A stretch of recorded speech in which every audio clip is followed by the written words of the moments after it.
7 барања се практично само костурот на она кое што ќе се достави. Овие се само 7 приоритети практично.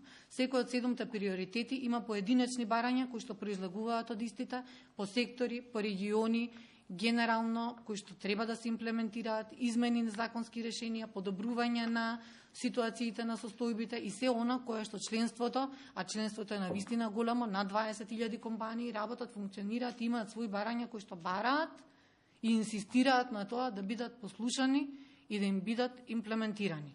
Сето тоа, веруваме дека тие најдобро знаат што е во нивен интерес и треба да бидат послушани како би имале економски просперитет. Се соочуваме со интензивна миграција, која што треба да ја спречиме веднаш и сега. Гледаме дека до сега истото во повеќе влади не е успеано да се стори. Сметаме дека е време да се послуша приватниот сектор за да се реши оваа состојба.